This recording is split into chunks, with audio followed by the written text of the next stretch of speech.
오늘 마가복음 13장 1절부터 13절 말씀을 가지고 끝까지 조심해야 될 것들이라는 제목으로 함께 은혜 나누고자 합니다. 율법학자의 옷을 벗고 과부의 옷을 입은 뒤에 해야 될 일이 뭐냐면은 복음을 증거하는 것입니다. 그러나 과부의 옷을 입고 겸손히 복음을 증거한다는 것은 쉬운 일이 아닙니다. 사탄이 온갖 수단을 다 이용해서 방해하기 때문입니다. 그래서 예수님께서는 오늘 말씀에서 복음 전하는 자가 속기 쉬운 것들을 조심하라고 가르치고 계신 것입니다. 오늘 말씀은 마지막 때를 예언한 말씀입니다. 예수께서 성전 파괴를 예언하시자 제자들의 관심은 언제 그런 일이 일어날지와 어떤 징조가 있을 것인지에 관심이 있었습니다. 하지만 오늘 말씀에서 예수님의 초점은 마지막 때에 있지 않습니다. 이 구절을 마지막 때로 읽으면 안 됩니다. 예수님께서 가르침의 초점이 어디에 있냐면 전하는 자가 악한 자들의 속임수에 속지 말고 악한 세력의 핍박에 견디며 복음을 전해야 한다는 것에 있습니다. 따라서 오늘 말씀의 초점은 마지막 때가 아니라 복음을 전하는 자가 조심해야 할 것들입니다. 우리가 겸손히 과부의 옷을 입고 복음을 전할 때 무엇을 조심해야 하는지 거기에 초점을 맞추고 읽어야 합니다. 첫 번째로 조심해야 될 것은 화려한 겉모습을 조심하라는 것이 1절부터 2절 사이에 나와 있습니다. 예수께서 유대교 지도자들과의 대결에서 완전히 승리하신 후에 성전을 떠나가셨습니다. 그때 제자들 가운데서 한 사람이 예수께 말했습니다. 이 제자는 얼마나 감탄을 했는지 예수님을 두 번을 부르고 있습니다. 한 번은 선생님 하고 부르고 또 보십시오라고 불렀습니다. 두 번 다 부르는 말입니다. 자신이 감탄하는 것을 잘 봐달라는 것입니다. 얼마나 감탄을 했는지 이 사람이 감탄한 것은 엄청난 크기의 돌과 화려한 성전 건물입니다. 얼마나 엄청난 돌입니까? 얼마나 엄청난 건물입니까? 이렇게 감탄했습니다. 두 번이나 부르고 두 번이나 감탄하면서 이렇게 말한 것은 이 성전 건물에 압도되었다는 것입니다. 예루살렘 성전 돌 중에서 현재 남아있는 돌을 재보면 가장 큰 것이요, 가로가 15m에다가 높이가 2.5m입니다. 게다가 이것은 땅바닥에 놓여진 게 아니고 위에 올려진 돌이 그렇습니다. 그러면은 그렇게 큰 돌을 어떻게 들어 올렸는지 대단한 토목공사입니다. 그렇다면 이런 돌이 다 무너져 있을 때 돌만 봐도 이렇게 놀라운데 그것이 건물로 만들어져 있을 때 얼마나 놀랐겠습니까? 하지만 예수님은 건물을 보지 않으셨습니다. 그 안에 있는 사람을 보셨습니다. 성전 안에서 제사를 인도하는 제사장들과 성경을 가르치는 율법학자들을 보셨습니다.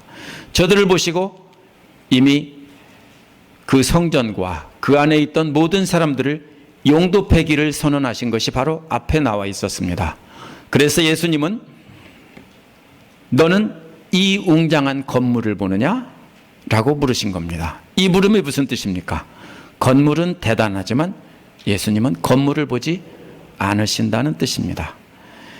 예수님은 그 안에 있던 사람을 보셨는데 너는 아직도 건물을 보고 있느냐? 이런 뜻입니다.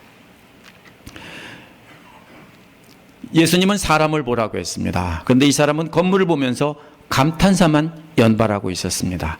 예수님은 이 제자에게 돌 위에 돌 하나도 남지 않고 다 무너질 것이라는 것입니다. 그래서 이거 가지고서 씨름을 합니다.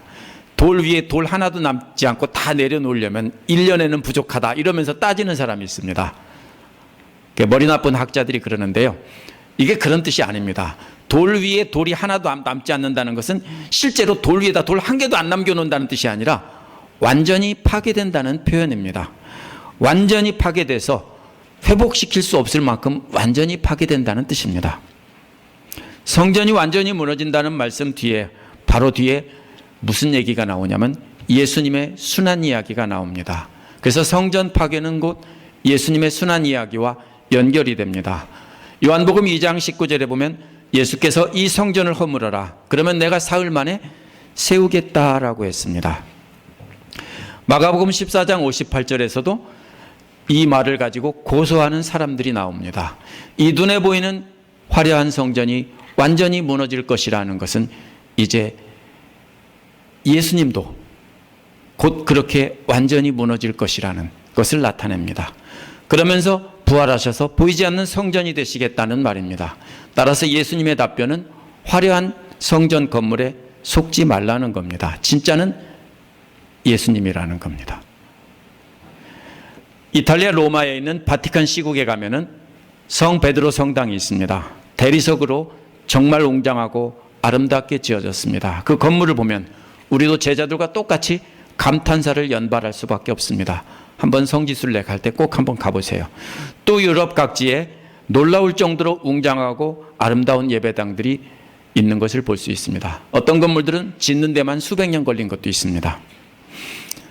하지만 오늘날 대부분 관광객들이 드나드는 빈 건물입니다. 오늘날 미국과 한국에는 웅장한 예배당을 가진 건물들이 많이 있습니다. 무슨 건물이 있습니까? 미국의 유명한 수정교회라는 로버트 슐러 목사님의 수정교회라는 교회가 엄청 유명했는데 뱅크럽돼서 팔렸습니다. 이제는 관광지로 캐톨릭 교회에 넘어갔습니다. 아직 그 안에 미국과 한국에는 사람들이 있지만 언젠가는 틀림없이 빈 건물이 돼서 역시 관광지가 될 겁니다. 왜냐하면 교회 역사입니다. 한 번도 안 그런 적이 없기 때문입니다. 계속 돌아가면서 나라별로 돌아가면서 복음이 전해지면서 사라지고, 그렇지만 눈에 보기에 다 사라진 것 같지만 사라진 지역에도 진짜 신자들은 남아 있습니다.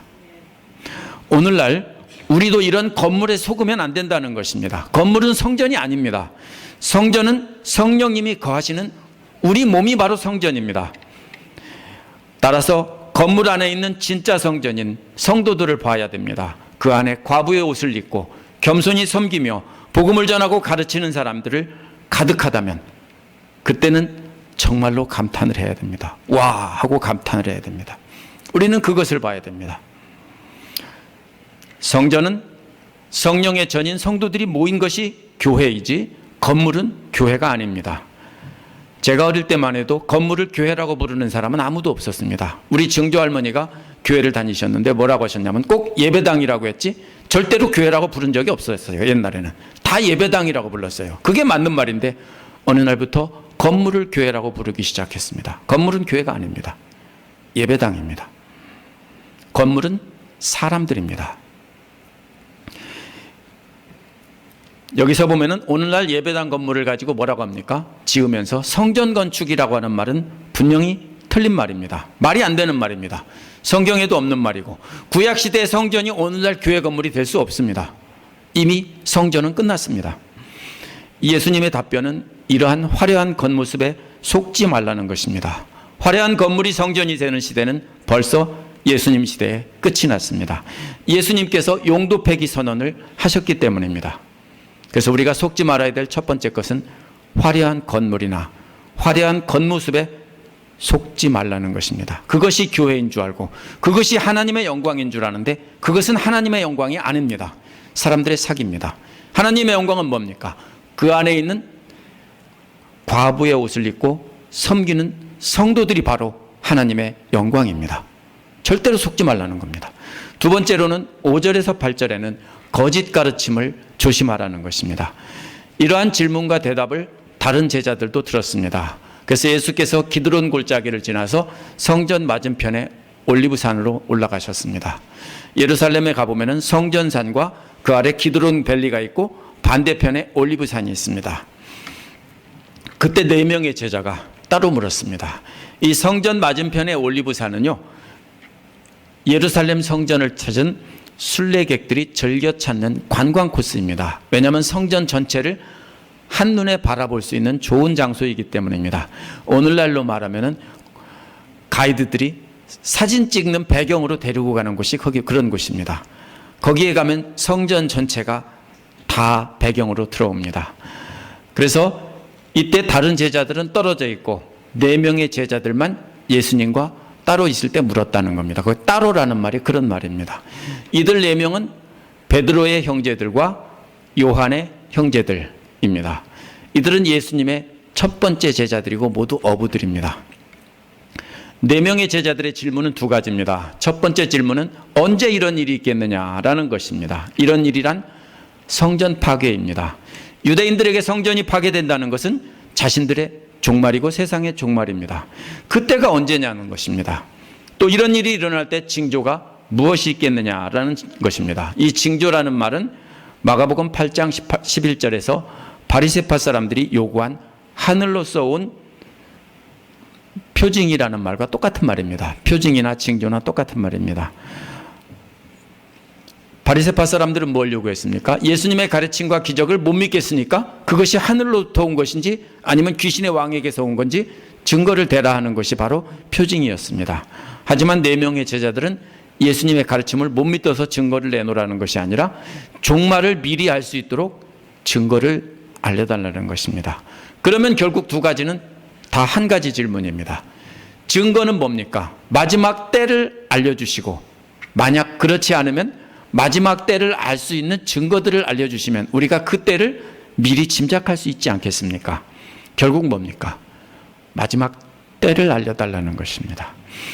제자들은 이렇게 마지막 때와 징조들을 물었지만 예수님은 미혹과 핍박에 대해 경고만 하셨습니다.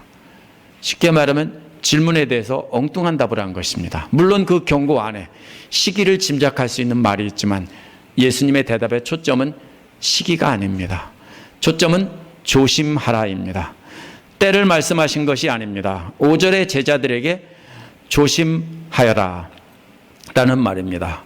또 조심하라는 말은 원래 보라는 말인데 2절에서 큰 건물을 보느냐, 여기서 똑같은 말이에요. 다만 앞에는 서술형이고 뒤에는 명령형인 것뿐입니다. 앞에서 제자들이 본 거는 뭘 봤어요? 겉모습을 봤는데 지금 예수님은 그걸 보지 말고 조심해서 잘 보라는 것이 나옵니다. 뭘 잘 보라는 것입니까? 화려한 겉모습에 속지 말고 사람들이 진짜 속이는 것을 조심하라는 것입니다. 누구에게도 속지 않도록 그걸 잘 보라는 것입니다. 조심하라는 말은 속지 않도록 잘 보라는 것입니다. 오늘 말씀에서 핵심 단어는 보라라는 말입니다. 본다는 말입니다. 어떻게 속이는지 6절에 구체적으로 나와 있습니다. 6절에 많은 사람이 내 이름으로 와서 내가 그리스도다 라고 하면서 사람들을 속일 것이라 했습니다. 내 이름이란 예수 그리스도의 이름인데 예수님의 권위를 나타냅니다. 예수님의 권위를 나타내면서 나야 나 이렇게 말한다고요. 그래서 많은 사람들이 속아 넘어간다는 것입니다. 이들은 거짓된 가르침과 함께 놀라운 기적으로 사람들을 속입니다. 제자들은 진짜 성전이 언제 무너지는지 알려달라고 했는데 예수님은 마음속의 성전이 무너지지 않도록 잘 보라는 것입니다. 화려한 성전 겉모습이나 화려한 말이나 놀라운 기적으로 속이는 사람들의 속임수에 속으면 안 된다는 것입니다. 계속 속임수입니다. 뭡니까? 화려한 건물이나 겉모습으로 속이고 그 다음에 뭡니까? 화려한 말로 속이고 화려한 기적으로 속입니다. 그러므로 눈에 보이는 성전이 무너지는 것에 관심을 갖지 말고 진짜 성전이 무너지는 것에 관심을 가지라는 것입니다. 거짓 그리스도들에게 속아 넘어가면 마음속의 성전이 무너지기 때문입니다. 이들 거짓 그리스도들의 거짓 가르침으로 이들은 사람들에게 희망을 주기 때문입니다. 근데 그 희망은 어떤 희망이냐면 거짓 희망입니다. 거짓 그리스도들은 사람들이 바라는 것을, 사람들이 기다리는 것을 말해 주어서 속입니다. 그래서 박수를 치게 만듭니다. 요즘 거짓 그리스도들은 똑똑해져서 자신을 그리스도라고 하지는 않습니다. 그러나 거짓된 가르침으로 희망을 주고 잘못된 가르침으로 희망을 주어서 진짜 그리스도를 따라가지 않게 합니다. 그러면 뭡니까? 성경에서 말하는 진짜 그리스도를 따라가지 않게 하고 다른 그리스도를 따라가게 하면은 그게 바로 오늘날 거짓 그리스도입니다. 오늘날 거짓 그리스도들은 더 이상 그렇게 미련하게 내가 그리스도라고 하지 않습니다. 속지 말라는 것입니다. 초점은 마지막 때가 아닙니다. 세 번째로 7절 8절에서는 거짓된 두려움에 조심하라는 겁니다. 속임수가 통하지 않으면 그 다음에 어떻게 합니까? 여러분 같으면 어떻게 했습니까? 처음에는 속이다가 안 들으면, 속지 않으면 그 다음에는 두려움을 주고 협박하겠죠. 똑같습니다. 여기서도 사탄은 두려움을 주어서 자신을 따르게 합니다. 속임수 다음의 순서는 협박입니다. 그 7, 8절에 나오는 전쟁과 지진과 기근의 소식은 바로 사탄의 협박입니다. 그래서 두려움을 주어서 따르게 하라는 겁니다. 거짓말과 속임수로 유혹해도 넘어가지 않는 사람들에게는 두려움을 주어서 협박하고 자신들을 따르게 하는 법입니다. 7절에서 전쟁에 대해서 직접 듣고 또 전쟁이 일어난다는 소문도 들을 것이라고 했습니다. 그런데 놀라지 말라고 했습니다. 놀란다는 말은 두려워서 깜짝 놀란다는 것입니다. 오늘날 전쟁이 일어났다는 소문이 뉴스로 들립니다. 또 소식도 자주 나옵니다. 곧 전쟁이 일어날 거라는 소식도 자주 나옵니다. 그러면 우리가 뭐라고 합니까? 거짓 선지자들은 마지막 때가 가까웠다, 깨어 기도하라, 이렇게 말합니다. 물론 맞는 말입니다. 하지만 그것은 사탄이 원하는 것입니다. 그러면 우리도 마지막 때가 가까웠나 보다, 두려움을 갖고 더 이상 복음 전하지 않고 어떻게 합니까? 경건하게 기도하자, 이럽니다. 그러면 사탄에게 완전히 속은 것입니다. 예수님이 놀라지 말라고 한 것은 두려워하지 말라는 것입니다. 전혀 두려워하지 말고 뭡니까? 계속해서 복음 전하라는 것입니다. 앞에서는 거짓된 희망과 기적으로 속이려고 했다면 여기서는 두려움을 주어서 속이려고 한 것입니다. 핵심은 뭡니까? 더 이상 과부의 옷을 입고 복음 전하지 못하게 막으려는 것입니다. 이 말의 핵심은 바로 그겁니다. 두려워서 속지 말라는 겁니다.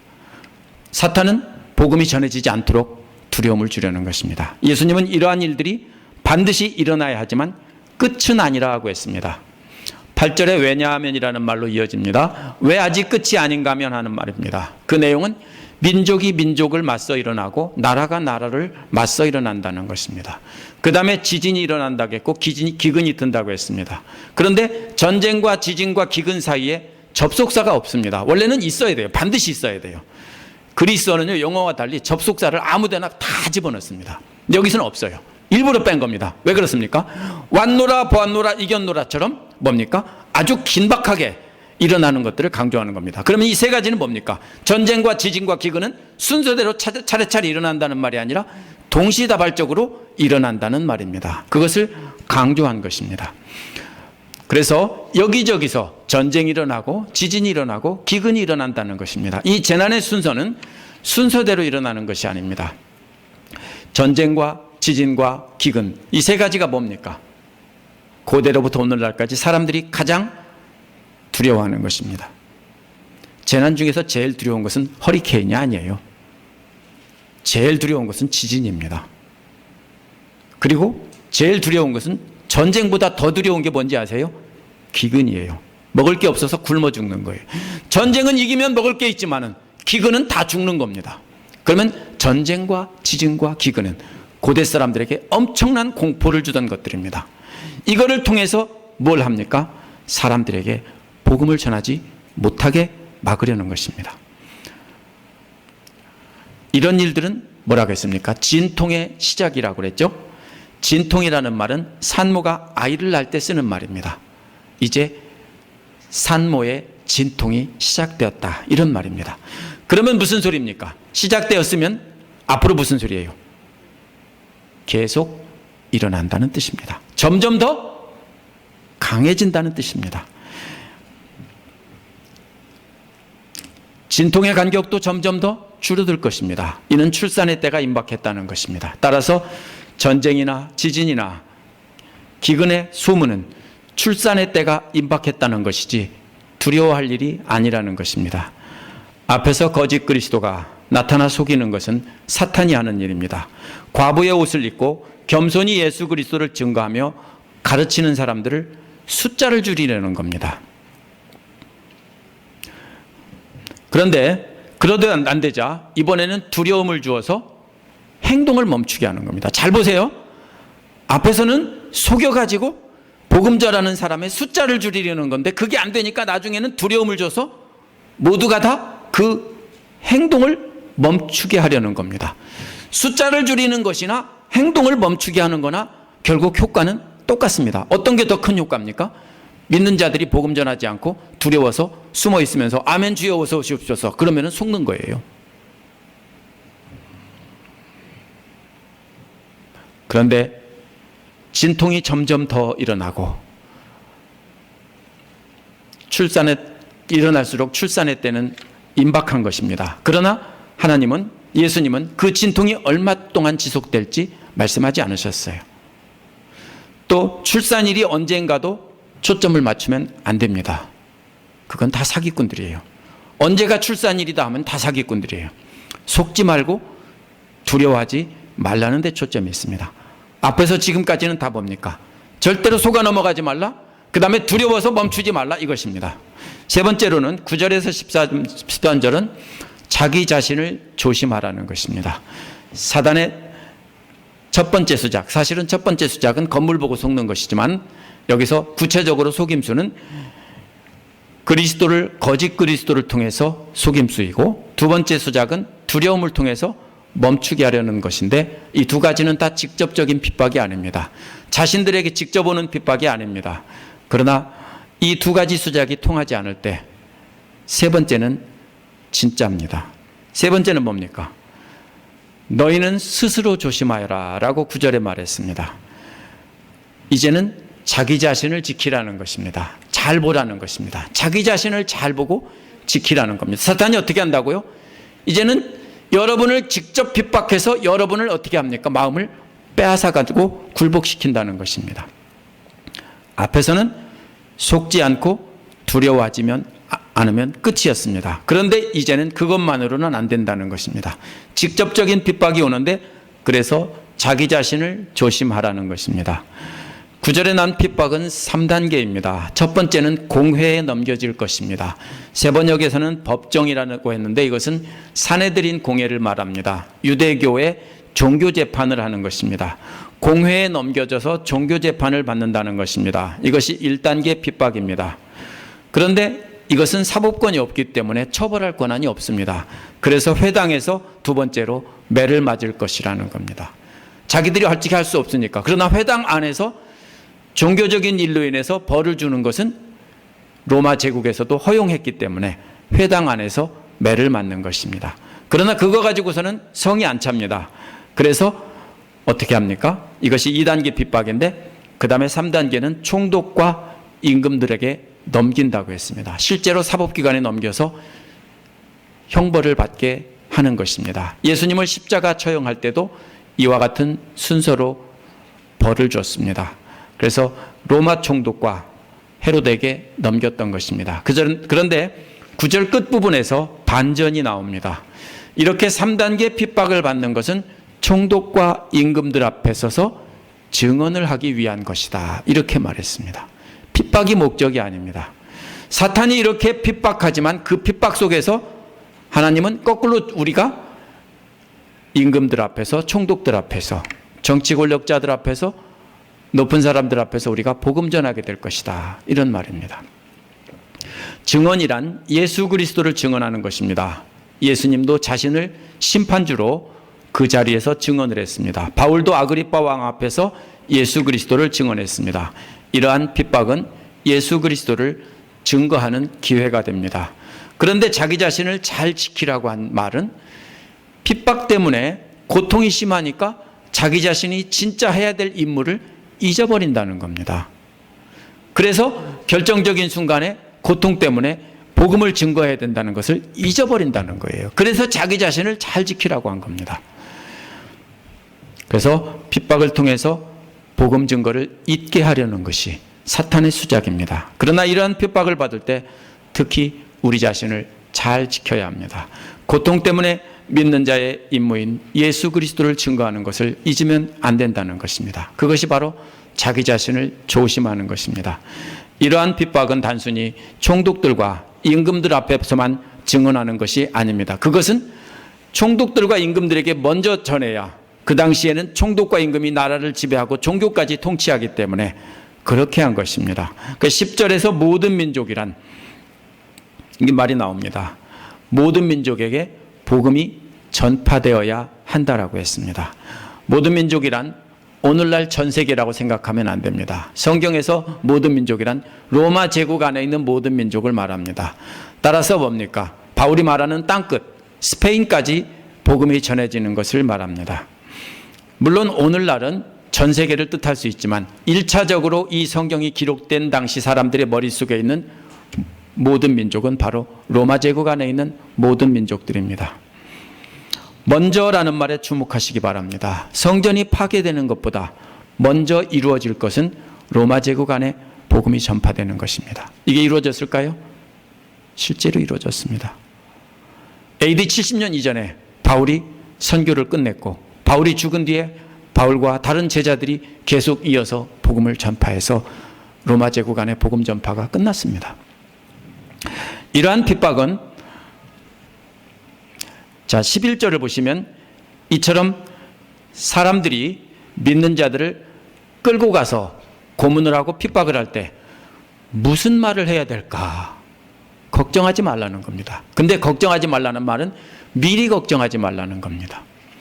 자기 자신을 조심할 때 주의할 것은 미리 걱정하면 안 됩니다. 미리 걱정하는 대신에 어떻게 해야 됩니까? 그 시각에 말할 것은 성령께서 지시해 줄 테니까 성령께서 말려주시는 대로 말하라는 것입니다. 왜냐하면 말하는 이는 우리가 아니고 성령님이기 때문입니다. 따라서 미리 염려하지 말라는 것은 염려 대신에 성령님께 맡기라는 겁니다. 미리 걱정하는 건 뭡니까? 성령님이 아니라 내가 대신 하겠습니다. 이런 말입니다. 아시겠습니까? 미리 염려해요. 어떻게 전하지? 어떻게 말하지? 그거는 뭐예요? 내가 성령님이 되려고 하는 거예요. 그렇게 하면 안 돼요. 우리는 어떻게 해요?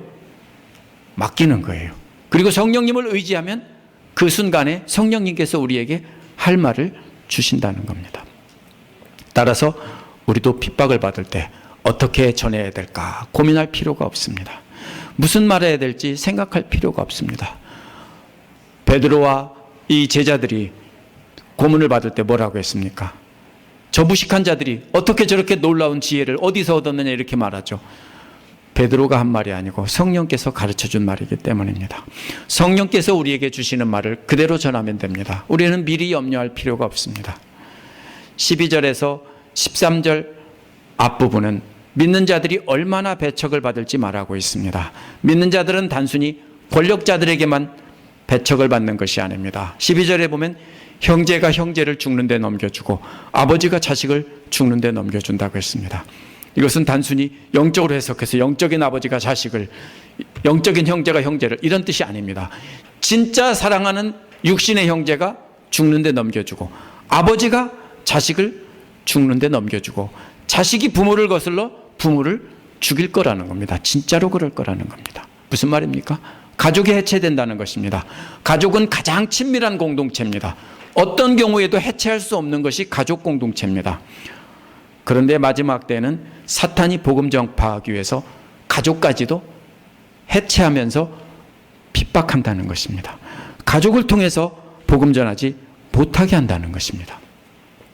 권력자들이 핍박이 두려워서 사랑하는 가족들까지 죽는 데 넘겨줄 수밖에 없을 만큼 그렇게 핍박이 심하다는 것입니다. 이게 사탄의 전략입니다. 안 들으니까 마지막 발악은 뭡니까? 가족들을 통해서 죽게 한다는 겁니다. 가족들에 의해서 죽는 데 넘겨진다는 것은 무슨 말입니까?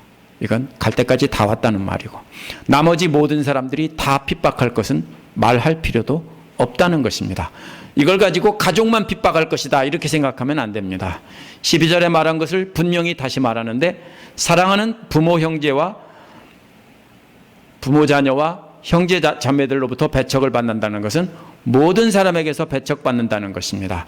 그렇게 배척받는 것이 바로 예수님의 이름 때문입니다. 6절에서 거짓 그리스도들이 예수님의 이름으로 속인다고 했는데 여기서는 예수님의 이름 때문에 사랑하는 가족들뿐 아니라 모든 사람에게서 배척을 받는다는 것입니다. 사탄은 이렇게까지 방해하는 것은 믿는 자들이 복음을 증거하고 전파하지 못하게 하는 겁니다.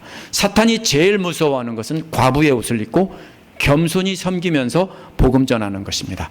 교만한 태도로 섬기는 사람은 하나도 두렵지 않습니다. 그 사람들은 금방 사탄의 앞잡이들이 될 것이 분명하기 때문입니다. 그러나 제일 무서운 사람들은 누구냐면요, 겸손을 입고 예수님을 섬기는 사람들입니다.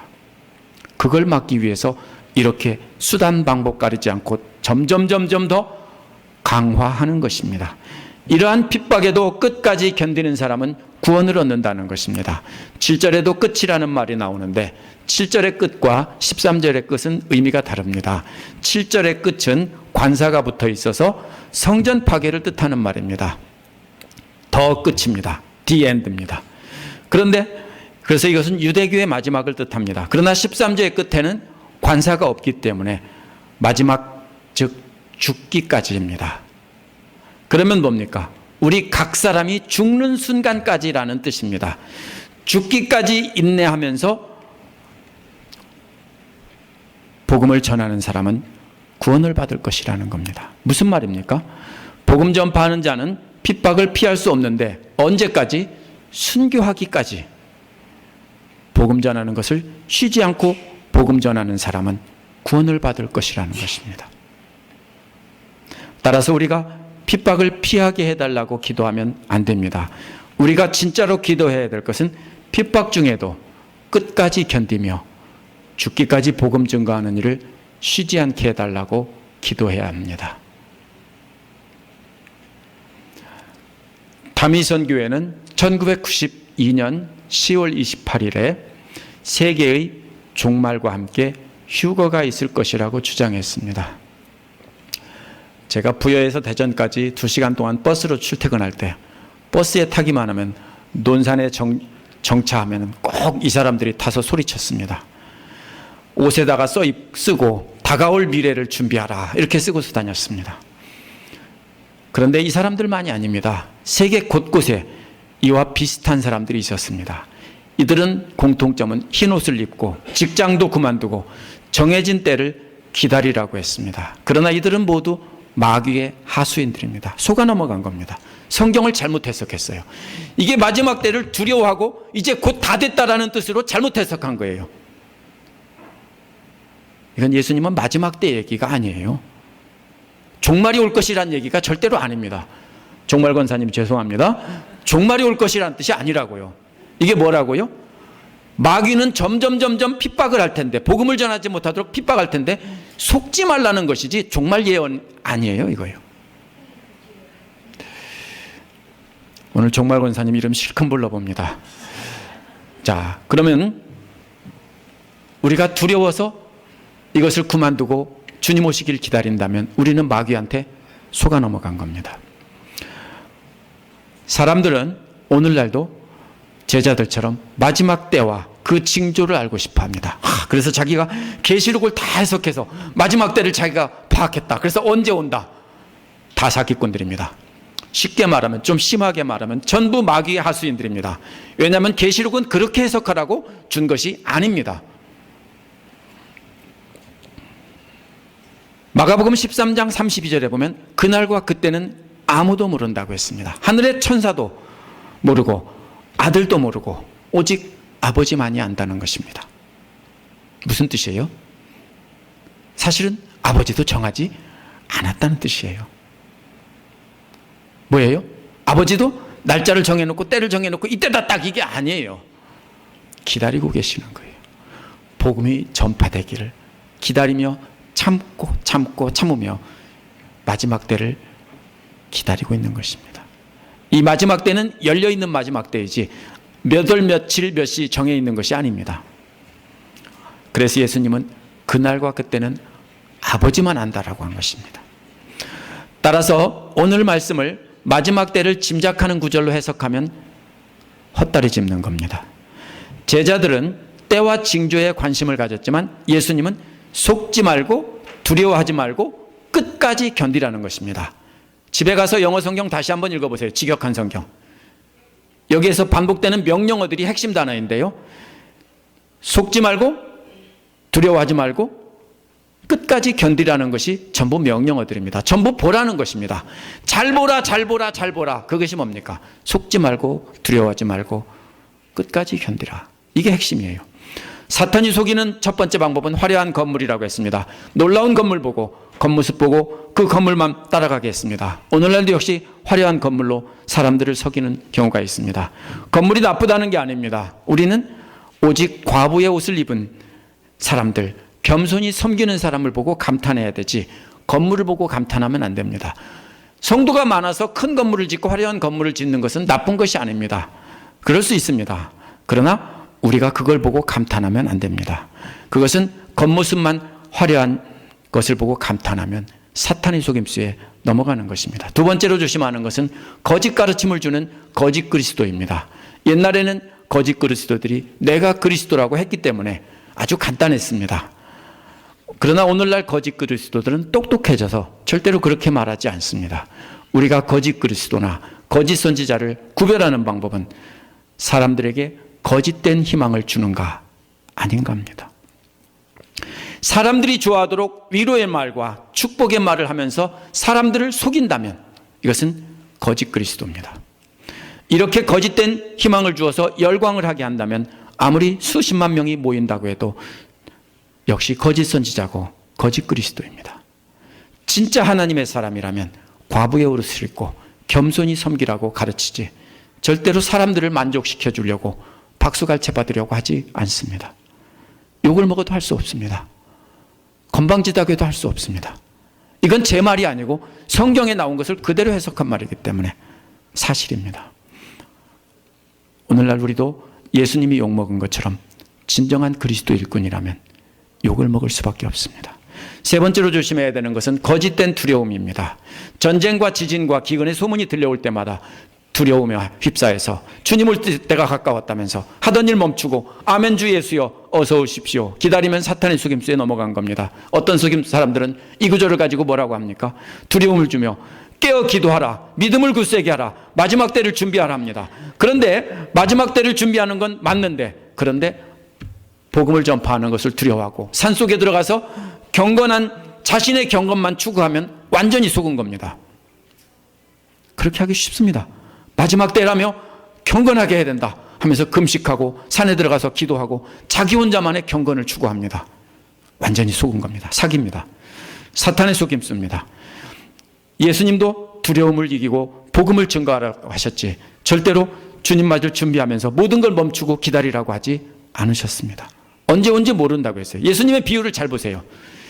열심히 일하고 있고 준비하고 있으면은 갑자기 오신다고 했지, 야 예수님 지금쯤 온다 하고 기다리라고 하지 않으셨습니다. 어떠한 두려운 소문이 들려와도 우리는 과부의 옷을 입고 증거하고 가르치는 일을 멈추면 안 됩니다. 설령 조금 있다 오신다고 해도 우리는 알 수 없으니까 끝까지 과부의 옷을 입고 복음 전하는 일입니다. 나의 경건으로 구원받는 것이 아닙니다.